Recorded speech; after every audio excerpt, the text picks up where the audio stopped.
اور کسی مومن کو شایع نہیں کہ دوسرے مومن کو مار ڈالے مگر غلطی سے ایسا کر بیٹھے، اور جو غلطی سے بھی مومن کو مار ڈالے تو وہ ایک مسلمان غلام آزاد کر دے اور مقتول کے وارثوں کو خون بہا بھی دے، مگر یہ کہ وہ معاف کر دیں۔ پھر اگر مقتول تمہارے دشمنوں کی جماعت میں سے ہو اور وہ خود مومن ہو تو صرف ایک مسلمان غلام آزاد کرنا چاہیے، اور اگر مقتول ایسے لوگوں میں سے ہو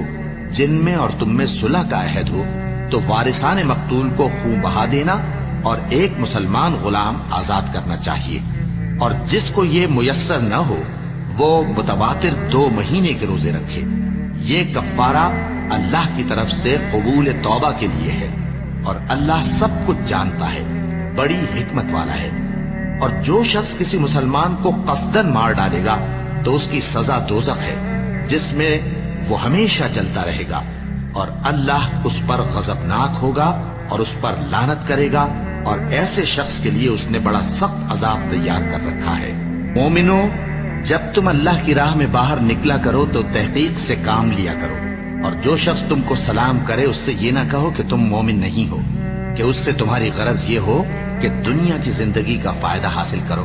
سو اللہ کے پاس بہت سی غنیمتیں ہیں، تم بھی تو پہلے ایسے ہی تھے،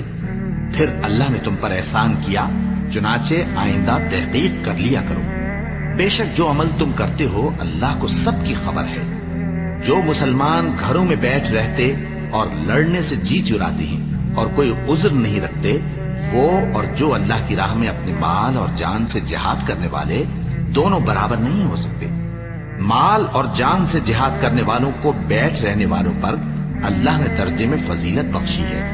اور بہترین انجام کا وعدہ اللہ نے سب سے کیا ہے، اور اجر عظیم کے لحاظ سے اللہ نے جہاد کرنے والوں کو بیٹھ رہنے والوں پر کہیں فضیلت بخشی ہے،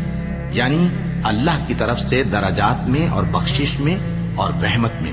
اور اللہ